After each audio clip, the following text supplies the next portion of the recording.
And now Representative Biggs from South Carolina. Thank you, Chairman Babin, for holding this hearing on chemical regulation.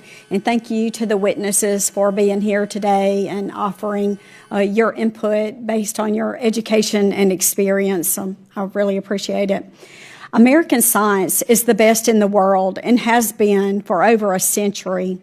We have long dominated science innovation, and the United States is the best destination for pursuing new and innovative chemistry.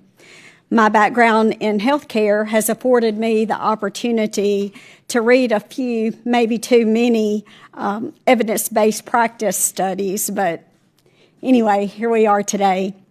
However, I would like to point out that political agendas and bureaucratic red tape have stifled American scientific advancement. Since the mid-1980s, the EPA has run a program known as the Integrated Risk Information System.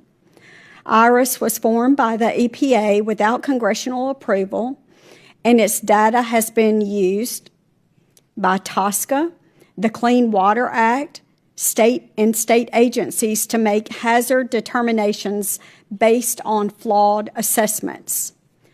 Both IRIS and TSCA have produced hazard values for chemicals that are sometimes below background atmosphere levels or what is produced by the human body. For example, the IRIS value for ethylene oxide has been cited at roughly 23,000 times lower than what's naturally found in humans.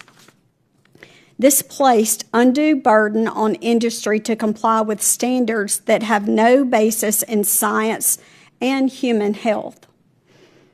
And it has led to delays in approvals on new chemicals and higher compliance costs for older ones.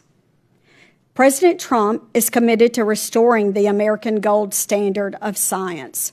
His executive order, released in May, commits federal science to free itself from the partisan political agendas that have absolutely restrained American innovation. To that end, I would like to direct my first question to Mr. Corkwell and to Ms.